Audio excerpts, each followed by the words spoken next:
मित्रों,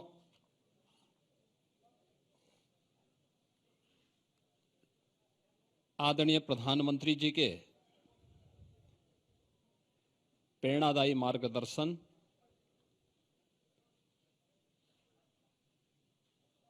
और उनके विजनरी नेतृत्व में सेवा, सुरक्षा और सुशासन के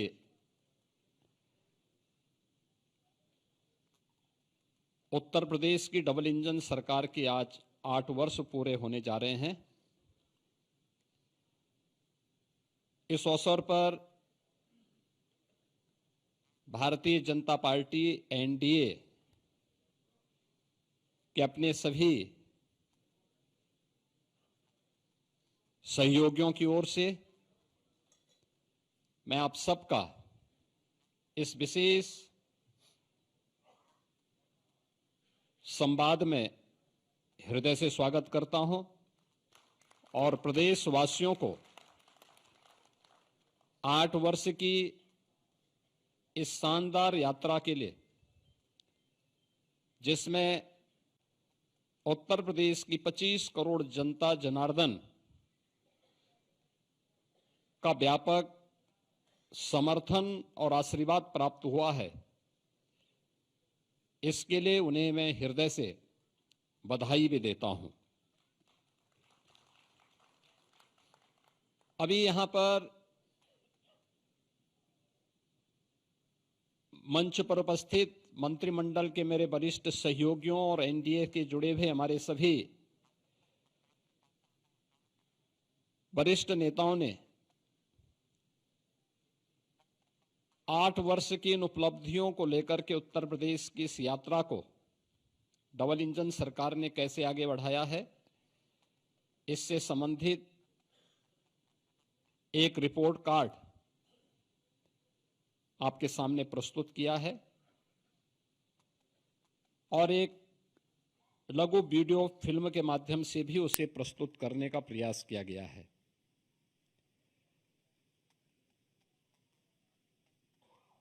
पच्चीस, 26 और 27 मार्च को प्रत्येक जिला मुख्यालय पर डबल इंजन की सरकार की, केंद्र की सरकार और राज्य की सरकार के द्वारा समग्र विकास के जिन क्षेत्रों में कार्य किया गया है, वह अन्नदाता किसान के उत्थान के लिए हो, युवाओं के रोजगार के लिए हो, मातृशक्ति के स्वावलंबन के लिए हो, हस्तशिल्पी और कारीगरों के उत्थान के लिए हो, बेरोजगारों को रोजगार देने का, इंफ्रास्ट्रक्चर डेवलपमेंट का, परंपरागत उद्यमिता को नए स्किल के साथ आगे बढ़ाने का, इन सभी अलग अलग सेक्टर में क्या क्या कार्य हुए हैं, इन 3 दिवसीय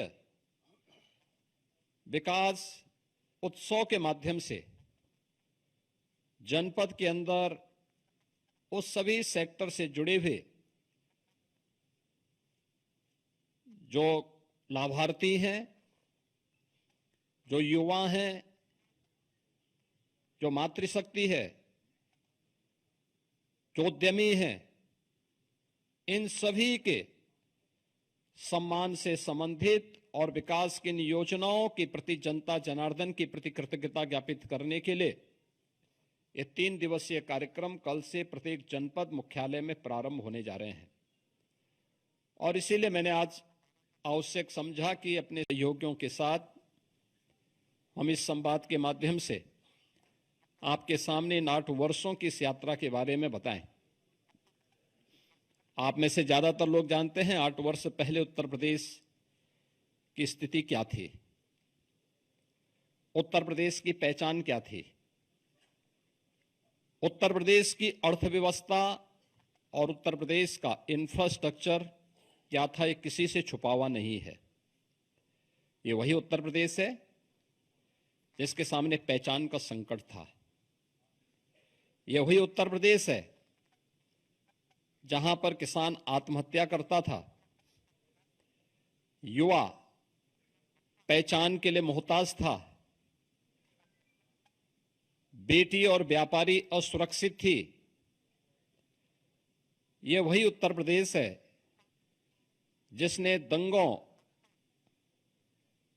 के माध्यम से बिगड़ती हुई अपनी अर्थव्यवस्था को देखा है, झेला है। अराजकता के तांडव को किस हद तक अव्यवस्थित क्या कर दिया गया था, इन सभी बातों को उत्तर प्रदेश ने देखा है, झेला है। लेकिन प्रदेश वही, तंत्र वही, केवल सरकार बदलने से कैसे व्यापक परिवर्तन लाया जा सकता है, यह इन 8 वर्षों में उत्तर प्रदेश की जनता जनार्दन ने महसूस किया होगा, हर तबके के लोगों ने महसूस किया होगा। इन 8 वर्षों में जनता जनार्दन के लिए भारतीय जनता पार्टी और एनडीए की ओर से जो कार्यक्रम तय किए गए, उनका प्रभावी क्रियान्वयन किस रूप में हुआ है, या आज इसी से आप देख सकते हैं कि जो उत्तर प्रदेश 8 वर्ष पहले बीमारू राज्य माना जाता था, देश के विकास का बैरियर माना जाता था, जिस उत्तर प्रदेश को 8 वर्ष पहले केवल एक श्रम शक्ति के रूप में लोग जानते थे, आज वही उत्तर प्रदेश 8 वर्ष बाद देश की अर्थव्यवस्था ग्रोथ इंजन बनकर के उभरा है। आज वही उत्तर प्रदेश 8 वर्ष की इस यात्रा के दौरान देश के अंदर अर्थ पुंज बनकर के उतरा है, अर्थ शक्ति के रूप में उभरा है।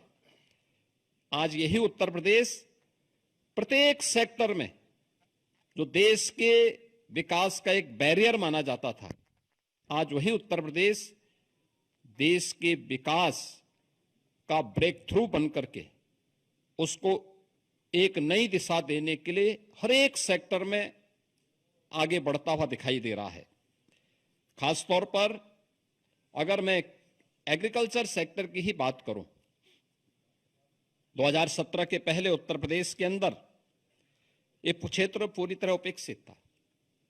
हम लोगों ने हमेशा इस बात को माना है कि विकास की जो ये अवधारणा है, हमें पहले अपने उन सेक्टर को चिन्हित करना पड़ेगा जिसमें हमारे लिए सबसे आसान और सबसे महत्वपूर्ण संभावना है।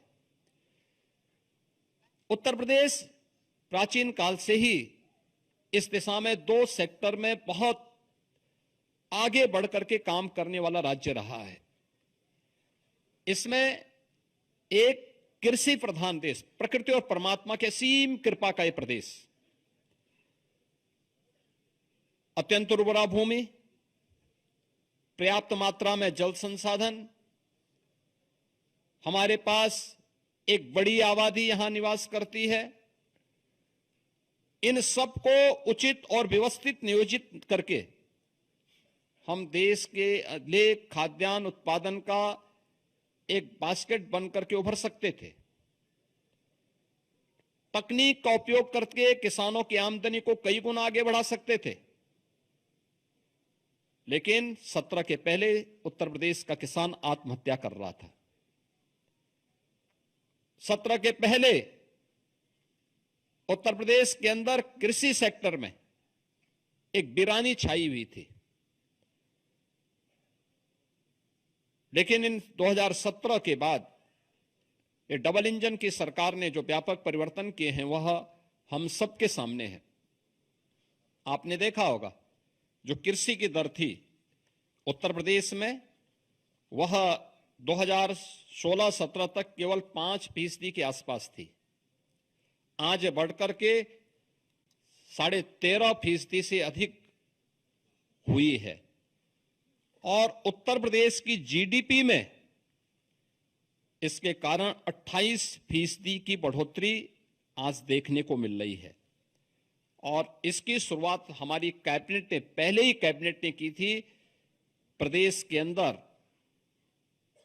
36,000 करोड़ रुपए की लागत से लघु और सीमांत किसानों के कर्ज माफी के कार्यक्रम को लेकर के आज उसी का परिणाम है कि जिस प्रदेश में 16-17 तक कुल यहां पे 557 लाख मीट्रिक टन खाद्यान्न का उत्पादन होता था, आज उसी प्रदेश में हम लोग गत वर्ष ही 668 लाख मीट्रिक टन से अधिक खाद्यान्न का उत्पादन किए हैं। यानी ये 20% खाद्यान्न के उत्पादन में बढ़ोतरी एक वर्ष में ही उत्तर प्रदेश के अंदर देखने को मिली है।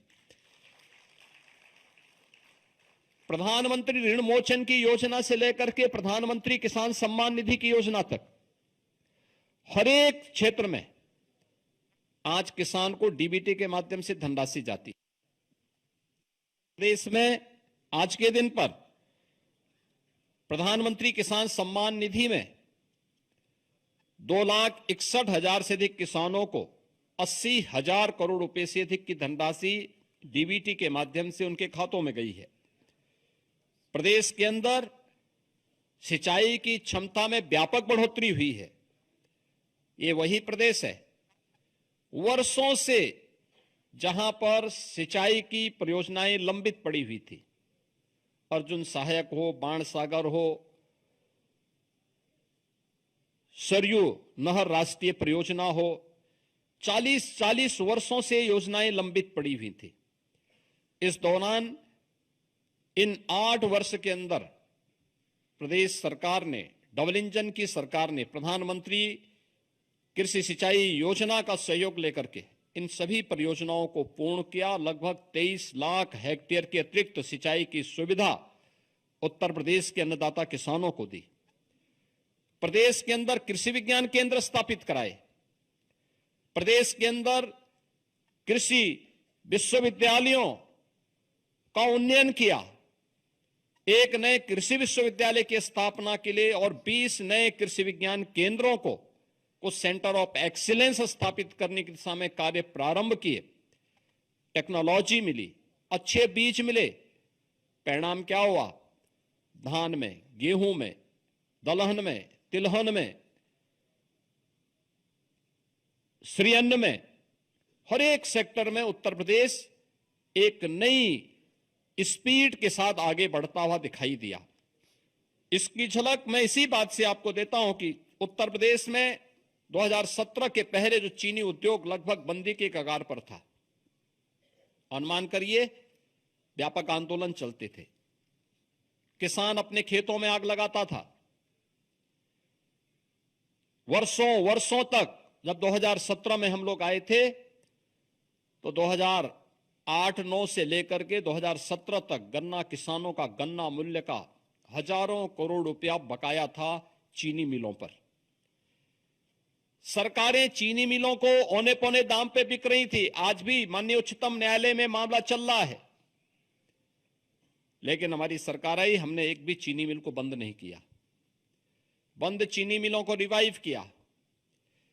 उत्तर प्रदेश के अंदर इस दौरान हम लोगों ने 3 नई चीनी मिलों की स्थापना की, 6 चीनी मिलों की पुनर्संचालन की कार्रवाई की, 38 चीनी मिलों का विस्तार किया और वर्तमान में 122 चीनी मिलें प्रदेश के अंदर क्रियाशील हैं। 2017 से अब तक गन्ना किसानों को 2,80,000 करोड़ रुपए से अधिक का गन्ना मूल्य का भुगतान हुआ और यह पिछली सरकारों के 22 वर्ष के कार्यकाल की तुलना अगर इसे किया जाए, उन्होंने 22 वर्ष में जितना किया उतना हमारी डबल इंजन की सरकार ने मात्र 8 वर्ष में किया। उससे भी 60,000 करोड़ रुपए से अधिक की धनराशि गन्ना किसानों के खाते में उपलब्ध करवाने का काम किया। इथेनॉल के नए प्लांट लगाए। 2017 तक केवल 42 करोड़ लीटर इथेनॉल का उत्पादन उत्तर प्रदेश में होता था। आज के दिन पर यह 177 करोड़ लीटर इथेनॉल का उत्पादन उत्तर प्रदेश के अंदर हो रहा है, जिससे अन्नदाता किसानों को सर्वाधिक लाभ हो रहा है। इसी प्रकार से चाहे गन्ना उत्पादन में, चाहे वह खाद्यान्न उत्पादन में हो या फिर फल एवं सब्जी के उत्पादन में भी आज उत्तर प्रदेश नंबर 1 पर फिर से आया है और उत्तर प्रदेश के अन्नदाता किसानों के जीवन में व्यापक परिवर्तन देखने को मिला है। पीएम कुसुम योजना के अंतर्गत सोलर पैनल लगा करके प्रदेश के अंदर लगभग 86,000 अन्नदाता किसानों के जीवन में व्यापक परिवर्तन का काम किया गया। तो 14 लाख निजी नलकूप को भी विद्युत की मुफ्त व्यवस्था देकर के अन्नदाता किसानों की आमदनी को बढ़ाने में सरकार ने योगदान दिया। और परिणाम है कि इस दौरान अगर आप देखें 2012 से 17 के बीच बिचौलियों के द्वारा तब सरकार करती थी, तब कोई प्रोक्योरमेंट सेंटर सरकार के द्वारा नहीं लगाए जाते थे। तब सरकार ने गेहूं का क्रय पे कुल पैसा खर्च किया था 12,808 करोड़। ये पैसा अन्नदाता किसान के पास नहीं, बिचौलियों के पास गया था। और 17 से लेकर के 23-24 के बीच में सरकार ने जो गेहूं क्रय पर धनराशि खर्च की है, इसमें 2.5 यानी इससे लगभग 2.5 गुना अधिक हम लोगों ने इसके लिए धनराशि खर्च की है, लोगों को उपलब्ध करवाया है। और इसमें 200 यानी 94 इसमें कुल धनराशि 12,808 करोड़ की तुलना में 43,424 करोड़ रुपए यानी 3.5 गुना अधिक भुगतान अन्नदाता किसानों को सीधे प्रोक्योरमेंट के केंद्र के माध्यम से हम लोगों ने अन्नदाता किसानों के लिए किया है। ऐसे धान के क्रय में भी 12 से 17 के बीच 17,190 करोड़ रुपए का कुल भुगतान बिचौलियों को हो पाया था, क्योंकि किसान सरकार के तत्कालीन सरकार के एजेंडे में कहीं नहीं था। इस दौरान 2017 से लेकर 2024 के बीच सरकार ने 5 गुना अधिक यानी 88,746 करोड़ रुपए का धान का मूल्य डीबीटी के माध्यम से अन्नदाता किसानों के खाते में करने का काम किया। प्रदेश के अंदर 32 लाख हेक्टेयर से अधिक भूमि को बाढ़ से बचाव करने में सरकार ने सफलता प्राप्त की है। और मुख्यमंत्री कृषक दुर्घटना बीमा के अंतर्गत हर अन्नदाता किसान को, उनके परिवार के सदस्यों को, बटाईदार को भी हम लोगों ने 5 लाख रुपए की सुरक्षा बीमा का कवर किया कि अगर कभी बाढ़ से, आकाशीय बिजली से या किसी अन्य दुर्घटना से, एक्सीडेंट से या वन्य जीव संघर्ष में उनकी दुखद मौत होती है तो सरकार इसके लिए उन्हें 5 लाख रुपए की एक सुरक्षा बीमा का कवर भी देगी। और आज हम लोग लगातार इस योजना के माध्यम से प्रदेश के सभी किसानों को आच्छादित किए हुए हैं। तो इस दौरान प्रदेश के अंदर निराश्रित गोवंश की समस्या का समाधान करने में भी ये डबल इंजन की सरकार को सफलता प्राप्त हुई, जिसमें 7,700 से अधिक गौआश्रय स्थल के माध्यम से 12,50,000 से अधिक गोवंश का संरक्षण सरकार अपने स्तर पर कर रही है। और सहभागिता योजना के माध्यम से 1,05,000 पशुपालकों को 1,63,000 से अधिक गोवंश उनकी सुपुर्दगी में दिया गया है, जिसमें प्रति गोवंश प्रति माह अन्नदाता किसान को सरकार 1,500 रुपए का भुगतान करती है एक गोवंश के लिए। और इसी प्रकार से कुपोषित परिवारों को भी 10,000 गोवंश देने का काम सरकार ने इस दौरान किया है। उन्हें भी ये राशि हम उपलब्ध करवाते हैं। मित्रों, 2017 के पहले प्रदेश की कानून व्यवस्था की स्थिति आप सबके सामने है। हर व्यक्ति जानता है, हर दूसरे तीसरे दिन एक दंगा होता था, न बेटी सुरक्षित थी, न व्यापारी सुरक्षित था। प्रदेश के बारे में लोगों की परसेप्शन का अंदाजा इसी से लगाया जा सकता था कि हमारा युवा अपनी पहचान के लिए मोहताज होता था। आज कानून व्यवस्था में उत्तर प्रदेश ने एक लंबी छलांग लगाई है और महाकुंभ प्रयागराज इसका उदाहरण है। 45 दिनों के इस महाआयोजन में कोई छेड़छाड़ की घटना नहीं, कोई लूटपाट की घटना नहीं, कोई अपहरण की घटना नहीं, कोई भी ऐसी घटना नहीं जिससे आने वाले श्रद्धालुओं को किसी भी प्रकार का कोई असंतोष का भाव पैदा करने का अवसर प्राप्त हुआ हो।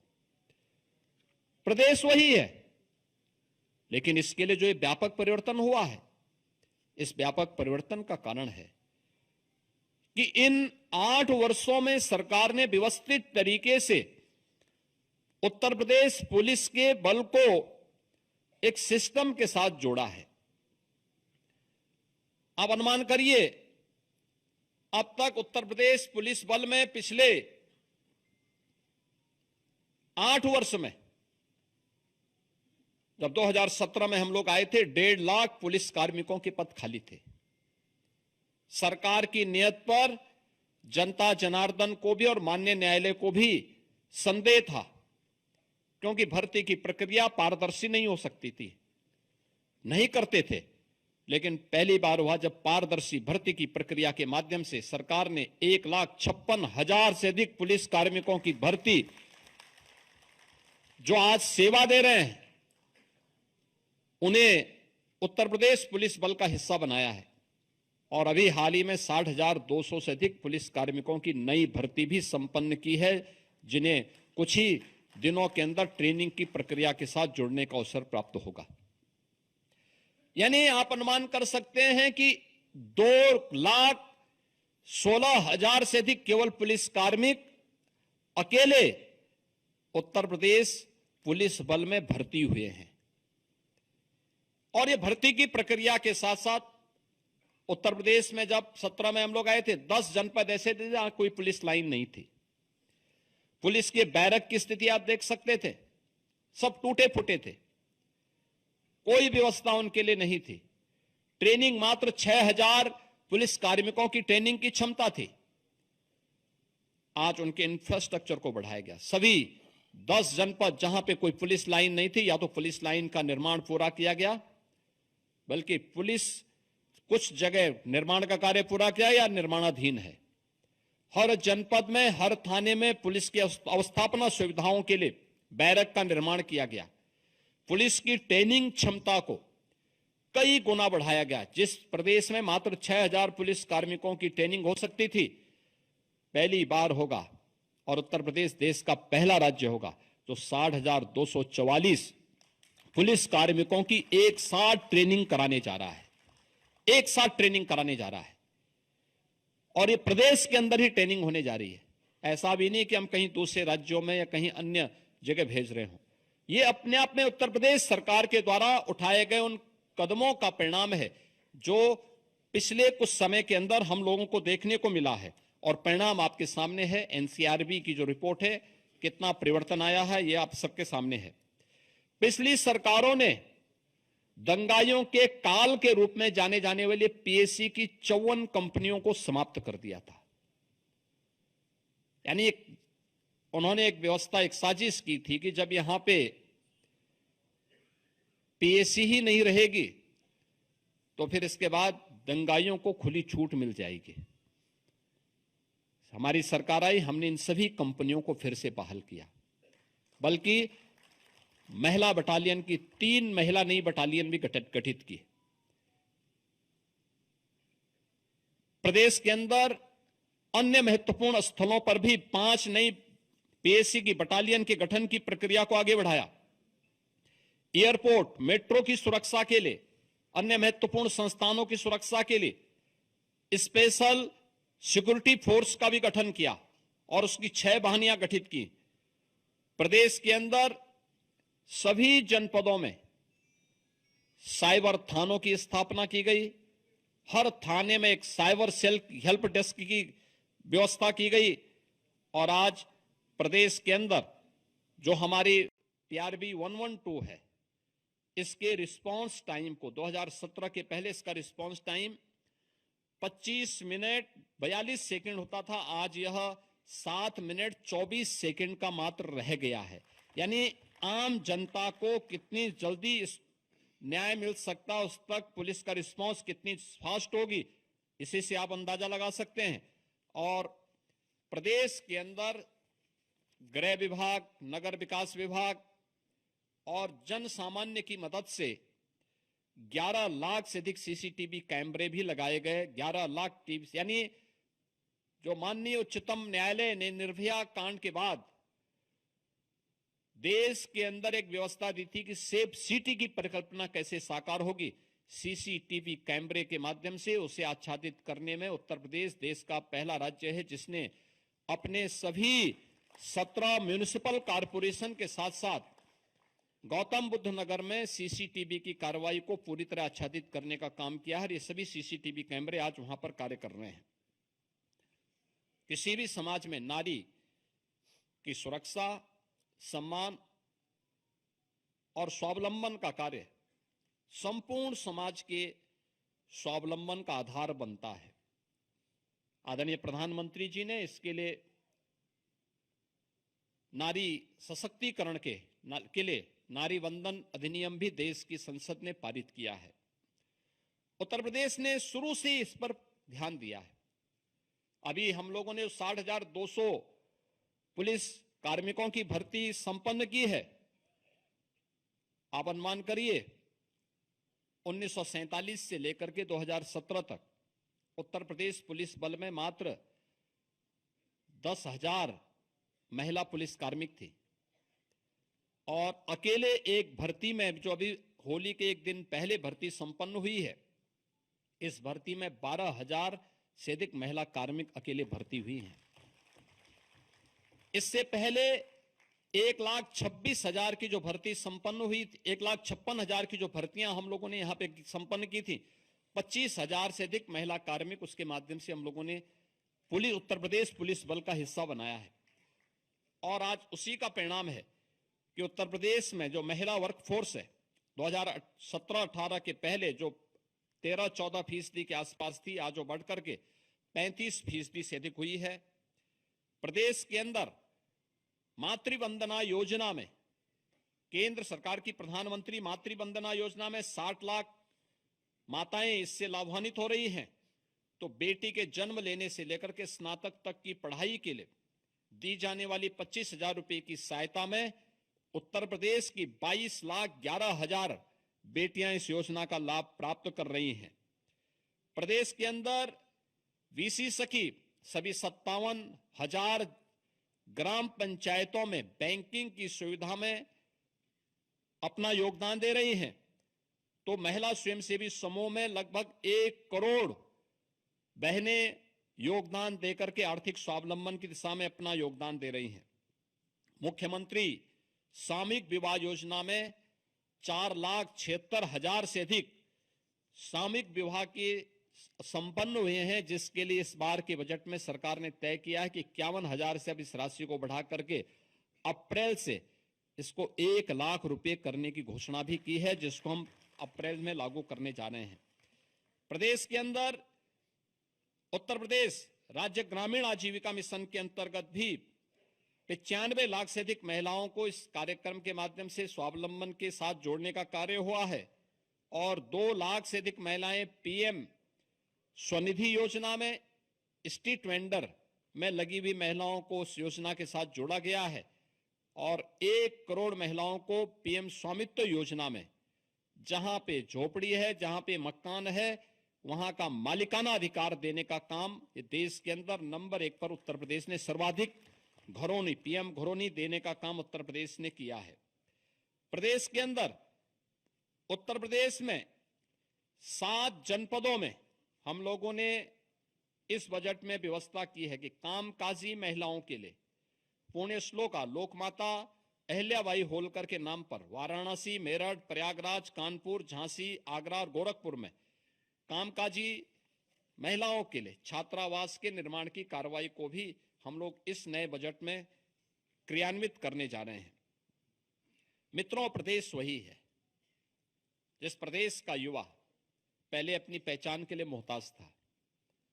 आज उत्तर प्रदेश का नौजवान हो, अन्नदाता किसान हो, उत्तर प्रदेश की कोई बेटी या बहन हो या उत्तर प्रदेश का व्यापारी या उद्यमी, जीवन के किसी भी क्षेत्र का कोई युवा या समाज का कोई भी व्यक्ति आज जब उत्तर प्रदेश के बाहर जाता है तो उसके सामने अब पहचान को छुपाने की समस्या नहीं होती है।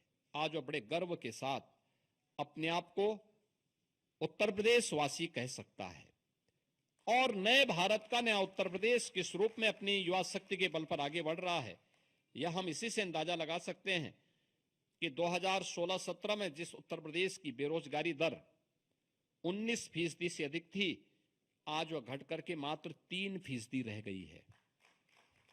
चाहे वह कृषि के सेक्टर में किए गए परिवर्तन हो या फिर एमएसएमई सेक्टर में, सूक्ष्म लघु मध्यम उद्यम के क्षेत्र में, या अपने हस्तशिल्पी और कारीगरों के उन्नयन के माध्यम से, उनके स्किल डेवलपमेंट के माध्यम से उत्तर प्रदेश पहला राज्य था जिसने ओडीओपी की स्कीम चलाई, वन डिस्ट्रिक्ट वन प्रोडक्ट के माध्यम से परंपरागत उद्यम को प्रोत्साहित करने का काम किया। इसने उत्तर प्रदेश के एक्सपोर्ट को 86,000 करोड़ रुपए से बढ़ा करके 2 लाख करोड़ रुपए से अधिक बढ़ाने का काम किया है और उत्तर प्रदेश भी एक एक्सपोर्ट स्टेट के रूप में स्थापित हो सकता है, उत्तर प्रदेश ने साबित किया है। उत्तर प्रदेश में हम लोगों ने अब तक 8 लाख से अधिक भर्तियां, सरकारी नौकरियां उत्तर प्रदेश के युवाओं को दी है। एमएसएमई सेक्टर में 2 करोड़ से अधिक युवा इनके साथ यहां पे या तो नौकरी या स्वतः रोजगार के साथ जुड़ा है और साथ साथ निवेश की जो व्यापक संभावनाएं उत्तर प्रदेश के अंदर बनी है, इनमें भी उत्तर प्रदेश ने बड़े पैमाने पे उत्तर प्रदेश के युवाओं को इसके साथ जोड़ने का काम किया है। प्रदेश में आज के दिन पर 50 लाख से अधिक युवाओं को हमने डिजिटली सक्षम बनाने में सफलता प्राप्त की है, जिसे टैबलेट और स्मार्टफोन देकर के उन्हें इस दिशा में आगे बढ़ाने का काम किया है। तो आज उत्तर प्रदेश के अंदर हम देख सकते हैं कि सबसे बड़ा एमएसएमई का base 96 lakh MSME unit UP के पास है। अपने हस्तशिल्पी और कारीगरों के लिए विश्वकर्मा श्रम सम्मान की जैसी स्कीम आज उत्तर प्रदेश चला रहा है, जिसमें लाखों ऐसे हस्तशिल्पी और कारीगरों के स्किल डेवलपमेंट के लिए उन्हें फ्री में टूल किट उपलब्ध कराने, सस्ते में लोन उपलब्ध करवाने की कार्रवाई को आगे बढ़ाने का काम किया है। और वर्तमान में एक नई स्कीम मुख्यमंत्री युवा उद्यमी स्कीम, जो अब तक की बहुत लोकप्रिय स्कीम होने जा रही है, जिसमें 31 मार्च तक 1 लाख नए युवा उद्यमी उत्तर प्रदेश बनाने के लक्ष्य रखे हैं। उस कार्यक्रम को हम लोग आगे बढ़ाने जा रहे हैं, जिसमें 5 लाख रुपए तक का ब्याज मुक्त ऋण प्रथम चरण में, मार्जिन मनी 10% और गारंटी मुक्त लोन देने की कार्रवाई को भी सरकार आगे बढ़ा रही है। शिक्षा, जिस प्रदेश की स्थिति ऐसी रही हो कि नकल जन्मसिद्ध अधिकार कुछ लोग मानते थे, आज वहां नकल विहीन परीक्षाएं हो रही हैं। बेसिक शिक्षा परिषद के स्कूल जो बंदी के कगार पर थे, आज उनमें 50 लाख से अधिक बच्चों की बढ़ोतरी। उन सभी बच्चों को 1200 रुपए 2 यूनिफॉर्म के लिए, बैग के लिए, बुक्स के लिए, शूज और सॉक्स के लिए, स्वेटर के लिए सरकार डीबीटी के माध्यम से उपलब्ध करवाने का कार्य कर रही है। सभी विद्यालयों में बालक बालिकाओं के लिए टॉयलेट की व्यवस्था, पेयजल की व्यवस्था, डिजिटल लाइब्रेरी की व्यवस्था, अच्छी फ्लोरिंग की व्यवस्था, ये सभी कुछ से आच्छादित करने में सफलता प्राप्त हुई है। साथ साथ माध्यमिक स्कूलों में जर्जर पड़े भवनों के पुनर्निर्माण के लिए प्रदेश सरकार ने अलंकार योजना के माध्यम से एक नई स्कीम प्रारंभ की है और इसको भी तेजी के साथ आगे बढ़ाने का काम कर रही है। अब जर्जर विद्यालय नहीं होंगे,